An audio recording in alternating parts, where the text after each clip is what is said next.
We're joined now by Robert Carman with Farm Credit Services of America, commercial lender in swine. How are you? I'm good. How are you, Dave? Hey, we're good, thanks. Appreciate the Good. time. I know you're on the road. What's the business like these days? How are things? Um, Went through a really tumultuous 12 months, but I'm thankful here, knock on wood, on March 4th, the industry appears to have some nice profits. So hopefully those hang on for us to get us through this year. One thing I feel like when you talk to people connected to agriculture in whatever sense, everybody seems to have a good sense of perspective, right? In the state of Iowa, a lot of people point back to the farm crisis in the 80s. So it's always, yeah, things are tough now, but it could always be worse, all that kind of stuff. But as you're looking over the swine industry, though, perspective also reminds you of how tough 2023 was, though, right? Yeah, I was not alive. Well, I take it back. I was alive in the 80s for 2 years. So, but my dad was an egg lender, so I got stories of what the 80s was like, and I can't imagine those times. In 2023, the average producer that I serviced, and through Iowa State, they would say in their livestock return analysis, the average producer lost around $32 a head, which in the swine industry, instead of comparing it to the 80s, they always compare it to 1998 as being the worst year. And a lot of people have said, and the Wall Street Journal had a wonderful article about our industry. A lot of people have said that, they asked me, is this year as bad as 1998? And I said, well, no, it's actually worse than 1998. So it's being a young lender, it's very interesting to live through this. And what was working against him? So why was last year so bad? I think a lot of things. Number one, high feed costs. Corn and soybean meal certainly hurt a lot of producers. So that's one leg of the stool that made 2023 bad. The other leg was poor pork consumption here in the US for whatever reason. And I can get into that, some reasons maybe why that was. And the third leg was health and disease. Iowa, for thank God, is number one in pork production, and which means there's a lot of pigs in Iowa. Unfortunately, that creates a lot of disease issues and biosecurity issues. So the number I mentioned earlier, $32 a head loss, that was if the operation didn't experience any disease challenges. If you did experience the disease challenges, those numbers were likely much worse. Although 32 is big enough. It is very big. I tried to create it in my mental math and on the road on I-80. I tried to think of, what would that look like to a grain farmer? And the number I got was, assuming pigs, we turn them on average twice a year, takes 6 months for a pig to get fat and slaughtered. It's about a loss about $350 an acre to kind of equate it back to what a grain farmer would experience in 1 year. Again, that's assuming no disease issues. Yeah. Because things are so intertwined, right? You've got feed costs, so as prices fall somewhere else, that can actually benefit an industry. And so that may make it easier for swine industry, right? If feed costs are going down. Yeah, absolutely. I hate to say it, I'm sorry, No. but my producers, the producers in the swine industry, not mine, every producer in the swine industry certainly benefits from lower feed costs. No doubt about it. All right, so you keep an eye on a lot of things. How are you looking at exports? Because that can be significant. You mentioned you're in Iowa. There are about 7 hogs for every Iowa resident or so if you do the math. And exports are a big factor of our US production. How's that looking to you? They're so fickle. I'm not, if I knew, I'd be on Florida on a beach trading. They're so fickle. Thank goodness our friends in Mexico are buying lots of product. So hopefully they continue to, because they are doing wonders for our industry right now. We had talked earlier, and undoubtedly, when you go through a year like 2023 and your clients are struggling, then you're struggling too. That's not something that puts a little spring in your step. But as the calendar's turned here, you're feeling a little better about 2024. Why is that? No, no doubt feeling better about 2024. Hogs are traded on the Chicago Board of Trade, and we see the futures and what the futures bring us. So, God willing, a unit stays clean, they can get to see those summer months where they should be able to make some good money. And hopefully, is it going to heal all of it? Probably not, but hopefully heal some of it so they can make some black ink to heal their operations somewhat. As mentioned, you look at a lot of things. California, in particular, had that legislation out there that could substantially impact the hog industry overall. How are people adjusting to that? I think farmers are very adaptable people. We've been in talks about people converting their sow facilities into Prop 12 compliant, giving the sows, taking out the crates, putting in pen gestation for the sows.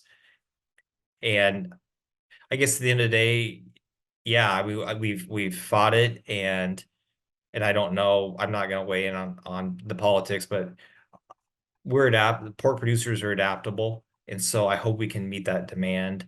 And unfortunately, there's probably going to be a cost increase for that state. So unfortunately. And are the upfront costs of that, are they enough to drive people out of the industry? Is that severe or not, do you think? Although California is a huge consumer of pork, they're not the only state that consumes pork, but analysis it takes to build a brand new sow unit today, it takes around $4,000 of sow space, and that's just conventional.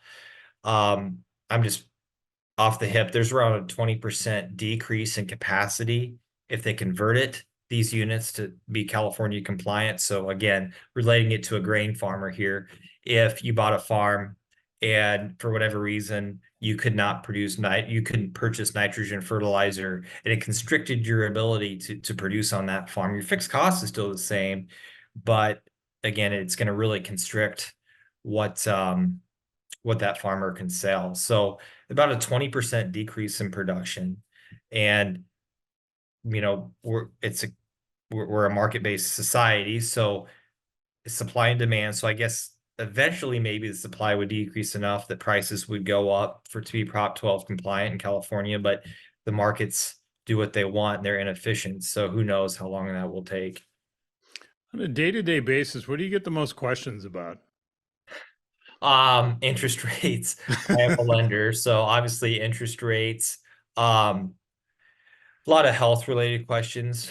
And again, I'm not a veterinarian, but just seeing where the industry's at as far from a health standpoint, what others are experiencing, um, what others are experiencing in their risk management, what they're locking in their profits for prices. But yeah, interest rates have definitely been a hot button. And again, I've in my banking career, I've never seen rates like this. So it's for me, it's been an education as well. And your banking career predates this current position you have. You've been in that sector for a while. Uh, how so when you're getting these calls from folks about the interest rates in light of everything we've gone through since COVID smacked us, now it's this impatience, right? About when's the Fed going to jump in and start pushing these rates back down. But what are your conversation with these folks? Because as you start looking at these top line numbers, it's most likely going to be a while before those are going to be lowered. Yeah, and especially in the swine industry, it requires a tremendous amount of operating capital just because of the amount of inventory, right? So, one pig it has around $75 of operating debt, give or take. I mean, that's not, I'm just using $75, but if you take that number times, a mid-size operation is going to have 50 to 100 animals on feed, those numbers really add up. And operating debt is tied directly to variable rates, what the Fed does. So it's definitely impacted producers. All I can do is, here's what the market's saying the Fed's going to do. But I mean, it's obviously up to you. There's not a lot of tools in the toolbox to help that. And again, that's another thing that's out of their control. You mentioned earlier your dad was in the related business as well, so he would remember lending rates, back in the early '80s when they were so much higher than they are now. But having said that, they still are substantially higher than what we are used to more recently. What have these higher rates done to your clients? What kind of decisions have they had to make because of these higher rates? I don't know if they've had to make really any decisions. Thankfully, it's definitely impacted them. Um, an average operating line is going to be 8.5%, 9% interest. So for a lot of these operations, interest is every year is in the high six figures now. It's definitely impacted them, add to their cost productions on top of everything else. And those losses had to come from somewhere. So a lot of it was advanced on short-term debt. Thankfully, though, and again, I'll give a plug to Farm Credit, my employer. Farm Credit, we can offer long-term fixed rates, unlike a lot of other institutions. So thankfully, a lot of farmers were able to lock in long-term low fixed rates, at least on their real estate and their facilities. Operating, there wasn't really any tool in the toolbox that we had to help that. So are you telling them to preach patience, or what's your advice to them? I mean, I know you keep watching these numbers, but maybe it's going to be June, maybe it'll be later before we see any relief. So what do you tell them? If I knew, I'd be in Florida again. I don't know. I personally, this is my personal belief. I am not smart by any means. I'm just saying, I personally see what the grocery bill is when my wife goes to the grocery store, and I know it's really high. And I know it, when I put our monthly numbers together, it continues to just amaze me just how much things cost. So I just don't see how inflation is under control. And so if inflation is not under control, I don't know if rates or how rates could go down without causing significant more inflation. But it is an election year, so you never know. But again, this is just me. This is not sanctioned by anybody. So I don't know when rates will go down. Maybe they will. I don't know. I'm just saying, let's concentrate on what we can control. We can control our risk management strategies. We can control so to some extent our health. It's not perfect, but we can create measures to negate some of that risk. So concentrate on what we can control. And again, another plug. I mean, we do offer long-term fixed rates, and so for some people, maybe it makes sense to take some of that operating debt off the books and bring it down to your lower part of the balance sheet to give people more flexibility if But they that if they can. You mentioned those long-term rates, so but that would be a way that some folks, I'm not saying that they're not feeling this, but if they were able to lock this in early enough, because rates were really, really low for a while. And if you were fortunate enough to get locked in then, you can avoid a decent amount of pain through this, right? Absolutely. So that's the perhaps the saving grace with all of this. Yes. No, that's a very good point, Dave. Well, we appreciate the time. I know we're catching you on the road here. You're I would welcome. like to point out that you made two Florida references. So it is obvious that we're talking to a guy who's just survived another Iowa winter. Yeah, I'm smart enough when that blizzard happened. I did not call any of my producers. I knew what kind of mood they would be in. But yeah, for some of those guys, it was, I complain about the cold. I hate the cold, but I can't, I wasn't there at 2 a.m. in a snowmobile checking on my animals either. So I'm thankful it was short-lived, and Well, hopefully so it stays that way. yeah, back to back ones, unfortunately, in the blizzard of 2024. Hmm. Well, we appreciate the time. Thank you much and safe travels. Thanks, Dave.